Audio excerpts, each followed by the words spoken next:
আসসালামু আলাইকুম viewers, welcome to my channel. আজকে আমি আপনাদের সাথে শেয়ার করব ধনিয়া পাতার ভর্তা। তো এই ধনিয়া পাতার ভর্তা কিন্তু খুবই মজাদার। এক প্লেট ভাত নিমেষেই কিন্তু এই ভর্তা দেখে ফেলতে পারবেন যে কেউ। তো আশা করছি আজকে ভর্তা রেসিপি আপনাদের কাছে ভালো লাগবে। ভালো লাগলে প্লিজ একটা লাইক দিয়ে কন্টিনিউ করবেন। আর আপনাদের কাছে অনুরোধ থাকলো ভিডিওটি ফুল ওয়াচ করার। তো আপনারা যদি নতুন হয়ে থাকেন তাহলে প্লিজ চ্যানেলটিকে সাবস্ক্রাইব করে দেবেন। আর যারা অলরেডি করে দিয়েছেন তাদেরকে অসংখ্য ধন্যবাদ। তো ভর্তা বানানোর জন্য এখানে 2 আটি পরিমাণে আমি ধনিয়া পাতা নিয়েছি। আর এই ধনিয়া পাতাগুলো খুব ভালো করে ধুয়ে পানি ঝরিয়ে নিয়েছি, কারণ অনেক কিন্তু বালি থাকে। এখন আমি একটু কেটে নিচ্ছি ছোট ছোট করে, এভাবে কুচি কুচি করে, তাহলে কিন্তু ভর্তা বানাতে সুবিধা হবে। আর ভর্তা বানাতে যা যা উপকরণ লাগবে সব কিছু নিয়ে এসেছি। আর এই ভর্তা বানাতে কিন্তু খুব বেশি উপকরণ লাগে না। এখানে নিয়েছি 4টা কাঁচা মরিচ, নিয়েছি রসুন, খোসা ছাড়িয়ে নিয়েছি রসুনের, একটা রসুন নিয়েছি, আর 4টা পেঁয়াজ নিয়েছি, একটু কুচি করে কেটে নিয়েছি। চুলে একটা প্যান বসিয়ে এখানে 1 চা চামচ তেল দিয়ে দিলাম। আর দিয়ে দিচ্ছি এখানে পেঁয়াজ কুচি, তারপরে দিয়ে দেব রসুন আর কাঁচামরিচ। এখন এই সবগুলো নেড়েচেড়ে একটু হালকা ভেজে নেব। একটু সফট করে ভেজে নিতে হবে, এগুলো কিন্তু লাল করে ভাজবো না, একটু নরম হয়ে আসা পর্যন্ত এভাবে নেড়েচেড়ে আমি ভেজে নিচ্ছি।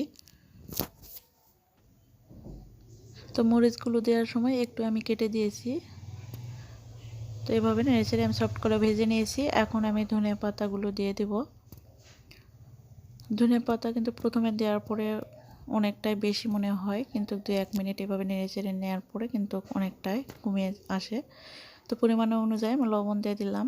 তো লবণটা কিন্তু অবশ্যই অল্প করে দিতে হবে পরিমাণে, পরে লাগলে কিন্তু দেওয়া যাবে ভর্তা বেটে নেওয়ার সময়। তারপরে এভাবে নেড়েচেড়ে আমি নিচ্ছি।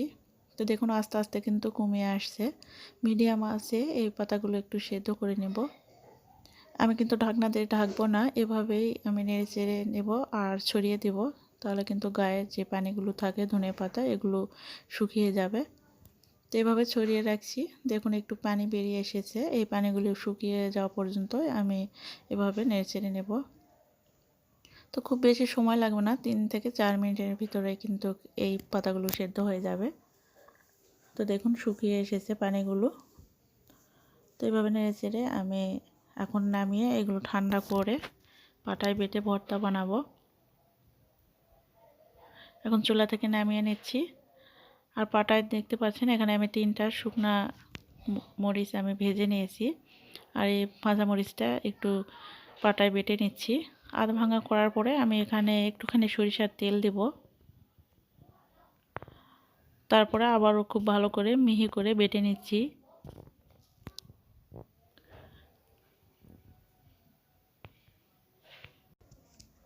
শুকনা মরিচ মিহি করে বেটে নেওয়ার পরে আমি ধনিয়া পাতাগুলো নিয়ে নিচ্ছি।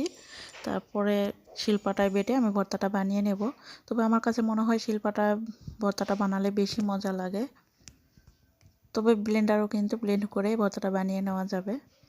তো খুব ভালো করে মিহি করে আমি বেটে নিচ্ছি ভর্তাগুলো। আর ভর্তার কালারটা কিন্তু সবুজই থাকবে। তো দেখতে পাচ্ছেন খুব ভালো করে আমি ভর্তাটা মিহি করে বেটে নিয়েছি। এখন কিন্তু ভর্তাটা কিন্তু বানানো হয়ে গেছে। এখন একটু মিক্স করে নিতে হবে, তাহলে হয়ে যাবে। আর লবণটা কিন্তু চেখে নিতে পারেন এই অবস্থাতে, লবণ যদি লাগে তবে দিতে পারেন, তবে আমারটা পারফেক্ট আছে। তো তৈরি হয়ে গেল ধনিয়া পাতার ভর্তা। আর এই ভর্তাটি খুবই মজাদার। তো কালারটা দেখুন মাশাআল্লাহ, এরকম সবুজই আছে, খেতেও কিন্তু অনেক মজা এই ভর্তাটা। আশা করছি ভালো লেগেছে আজকের ভর্তার রেসিপি। ভালো লাগলে লাইক কমেন্ট শেয়ার করে দেবেন। আর নিত্য নতুন রেসিপি পেতে আমার চ্যানেলটিকে সাবস্ক্রাইব করে পাশে থাকা বেল আইকনটি প্রেস করে দেবেন।